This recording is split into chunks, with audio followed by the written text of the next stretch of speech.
Welcome back to Kossi's Arsenal podcast. My name is Kossi. Welcome back to a brand new video. These are my player ratings for the Manchester United Arsenal game. Manchester United winning 3-1 at the Old Trafford, just like they always do. Look, I've calmed down a little bit. I think there's so many positives to take away from that performance. The likes of Alexander Zinchenko, what a performance. Very, very good. Very good on the evening. The likes of Albert Samuel Konga. I actually don't think he had a very, very poor game. So what are my player ratings and who was your man of the match? By the way, in the recent game, I didn't have time to dive into man of the match. So who was your man of the match? Let me go with three candidates.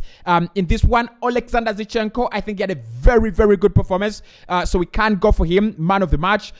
Gabriel Martinelli, if his goal stands, I think it just changes the trajectory of the game, changes the rhythm of the game. So I think the referee was actually fucking shambles, by the way. I don't think that incident goes to VAR. It was too soft. So Gabriel Martinelli as well and Saka. Those are my three candidates. The only three players that I think are worthy a mention on the man of the match award. Zinchenko for Arsenal, Gabriel Martinelli for Arsenal, and Saka for Arsenal. The rest of the players could be Man United, but we could care less. So let's get into the player ratings. Mark every player out of 10 in the comment section. I would really love to know what you think about each and every player's performance. Now, let's start off with Aaron Ramsdale. Look, Ramsdale, many people will go out on Aaron Ramsdale because they really don't understand football. But those three goals, no goal is coming in because Aaron Ramsdale has put a foot wrong. I don't think Aaron Ramsdale is to blame in any of the three scenarios that we concede. I don't think he has anything to do for any of those goals. I think for any goalkeeper finding themselves in those situations, those three goals are actually going straight in. So Ramsdale, I really don't think, his distribution today was a little bit, I think skeptical. I did look at, him give away the ball. I think it was against Fred in the second half. And it's like, what are you doing? We want an equalizer. We're looking for goal number one to equalize. And you want to give away cheap goal. I was not really very impressed by him. But literally there is nothing for me to claim that he actually put a foot wrong. So I'll give him a 6 out of 10, 5 being the average. By the way, if you want to give a player average, it is 5 out of 10. But I'll just give him slightly above average, 6. I don't think there is anything he really did in that game. Actually, let us give him a 5, average. Let us just give him a 5. If a goalkeeper concedes 3 goals, then there is no reason for us to give him, above average. So 5 out of 10 for Aaron Ramsdale. I don't think, he's a problem for Arsenal. Next game, I know he's going to put in a better performance. This season, he has not actually started making those supersonic saves that we know he makes. But if he can, then he should actually start. This is the time when we need such performances. We are now 1 point clear of Manchester City. Every game now counts.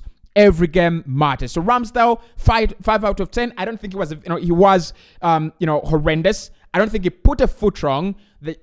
It's just that he conceded 3. I mean, a goalkeeper conceding 3, definitely. No way I'm giving you above average. Now, Ben White is not a right back. Mikel Arteta, listen to me, bro. Ben White is not a right back. And however much I think Ben White was not actually so exposed, let's be honest, he's not a right back. And we are missing something in this team. Now, many people will look at Ben White's defensive solidity, I don't know, and look and go, he's solid, right? He's very, very solid. So it's all right. He can play there. It's not all right. He can't play at right back. He's not a fucking right back. And I said this in my preview. Play Tomiyasu in that area. One is going to, bring a lot of forward movement into the team. We were all over them. We had a lot of time on the ball. Bring in a fucking right back that is going to get you some good crosses into the penalty area.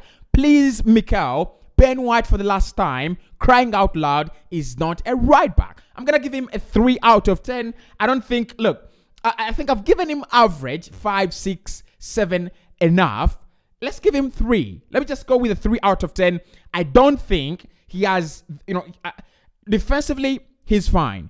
But going forward, he doesn't give us the ingredients, the minerals we want from a modern fullback. Honestly.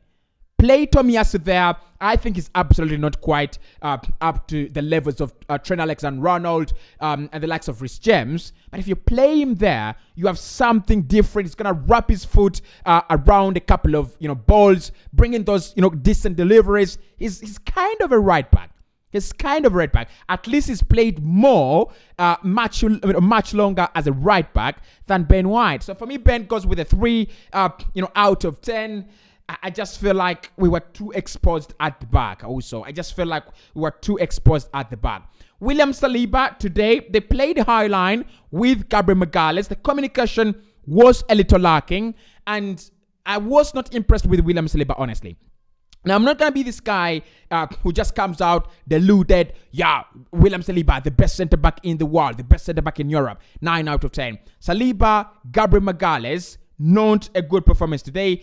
William Saliba, I think there were so many times when Man United, especially Marcus Rashford, was allowed to run in behind, run off the shoulder. Now, of course, we know what their game plan was. We knew what their strategy was, and lucky enough, it didn't create a lot of harm in the first half. At half time, team talk should have been Marcus Rashford is the target. He's gonna be trying to run. He's gonna be running off your shoulders, and even if it was not included in the team talk, that should have been reflected on. Saliba didn't do that. He has the pace, but Rashford is quicker. And I think we underestimated Marcus Rashford. William Saliba, 4 out of 10. Gabriel Magalhaes, 3 out of 10. Now, the reason I'll give a 3 out of 10 to Gabriel is, you don't have the pace. One thing that stands in for you as a centre-back without massive pace is positioning. It is positioning, nothing else.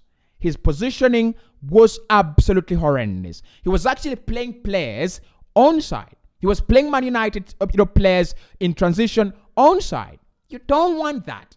That is the last thing you want to do. That is the last fucking thing you want to do.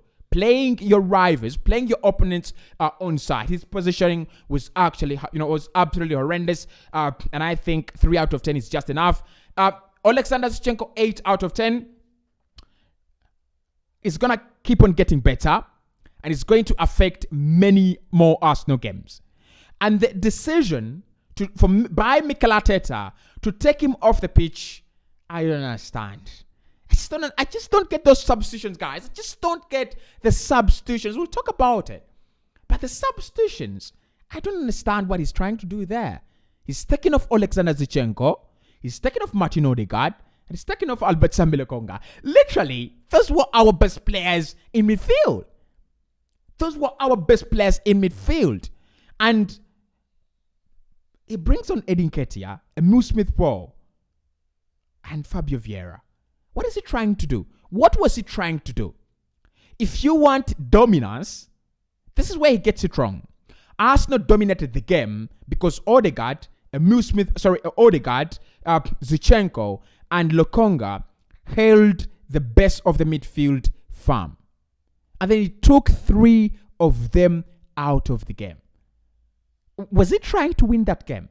Was he really trying to win that game?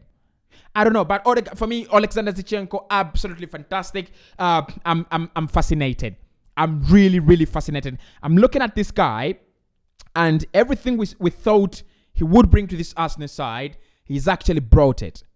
The experience, the monster mentality, the versatility, the quality, and the ability to deliver in big games. And that is the kind of quality we wanted. The only thing we didn't do is we didn't evenly distribute that quality among our 11. Bring someone of the same caliber in defensive midfield. Bring someone of the same caliber in central midfield, and you're going to be all right. So for me, Alexander Zinchenko, man of the match on Arsenal's side, 8 out of 10. Very, very good performance. Albert Sambi-Lokonga, 6 out of 10. Now, this is a 6 out of 10, considering the fact that we didn't win the game. If we had won the game, he would be elevated to a much bigger figure, a much bigger rating. Now, 6 out of 10 as well, given the fact that he was playing against Scott McTominay, and McTominay looked like Pirlo. McTominay looked like Iniesta. For me, Lokonga is a good player, but the weakest attributes of his game are actually what the Premier League needs more.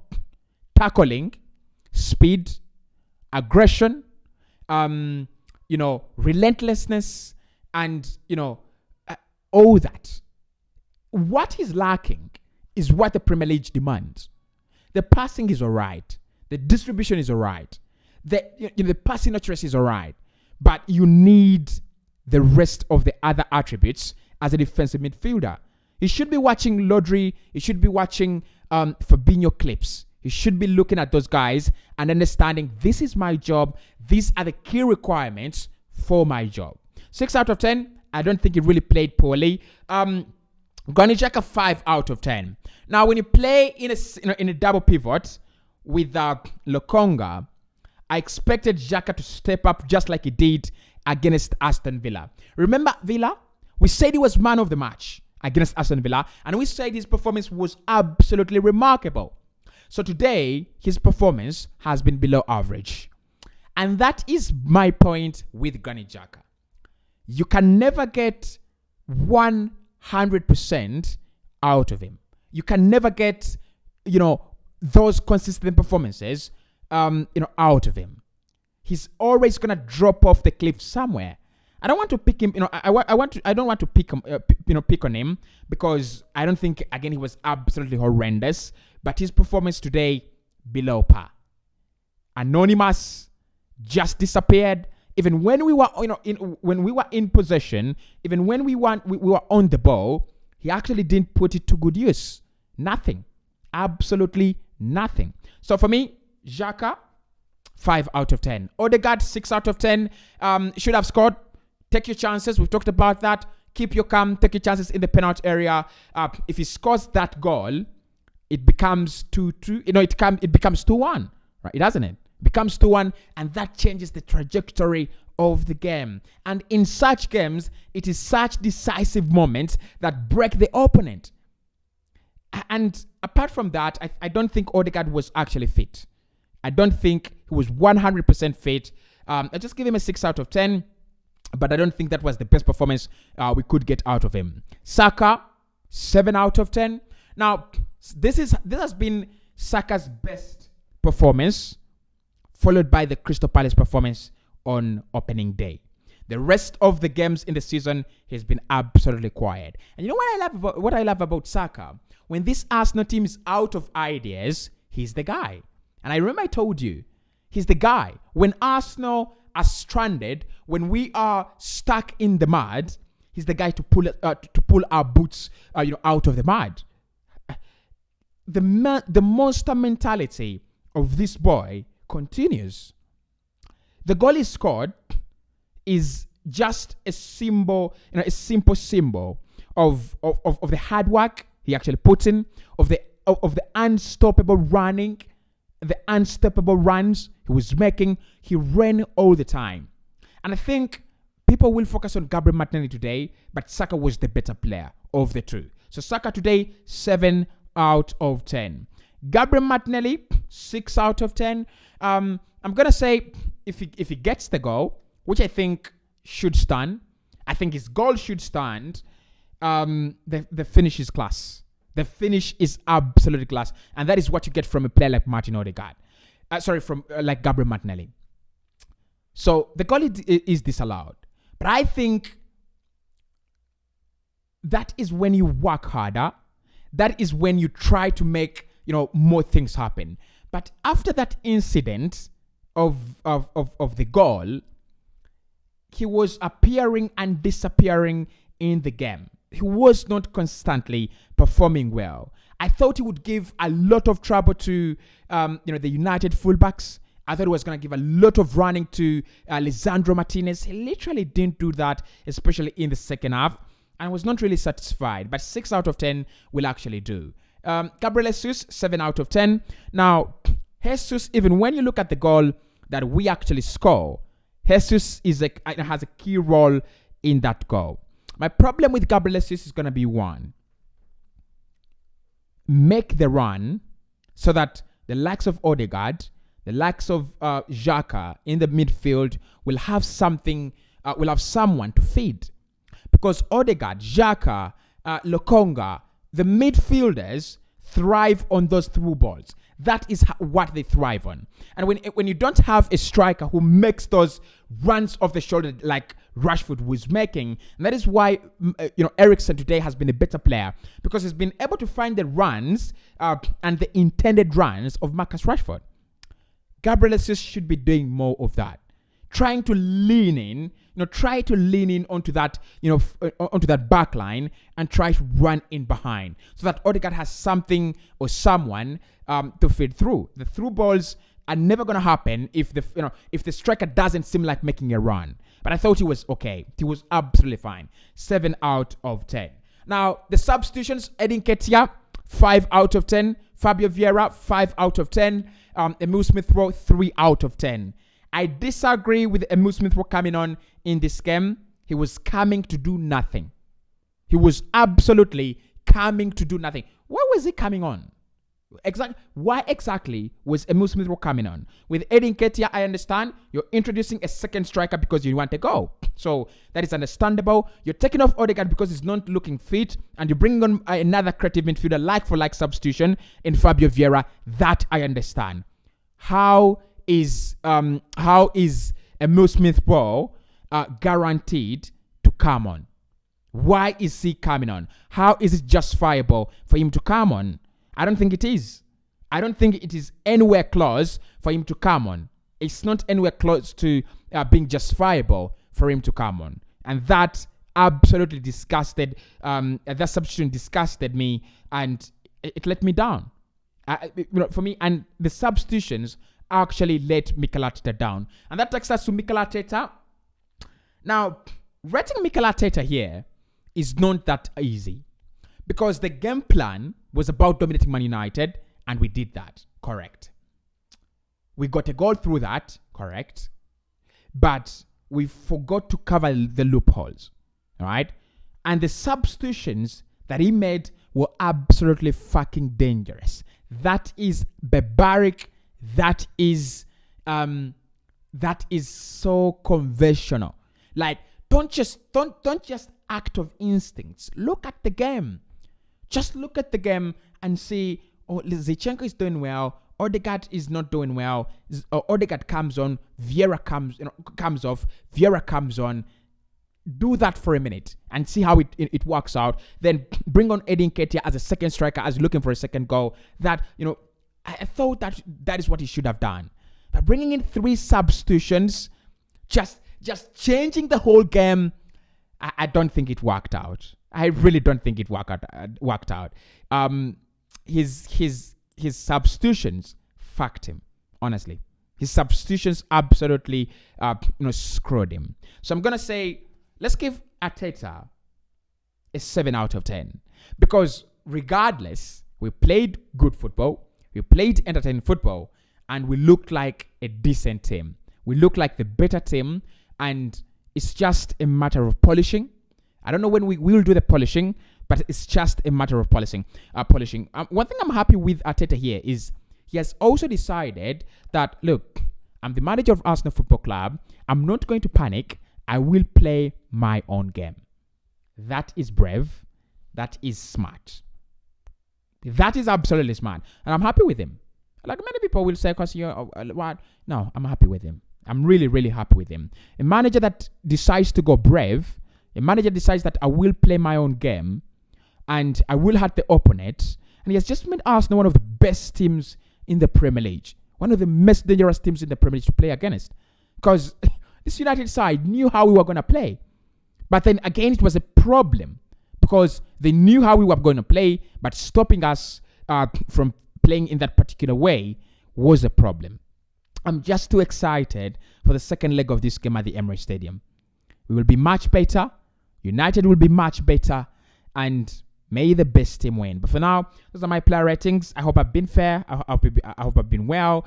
And honestly, I've given the defenders a low ranking because we conceded 3.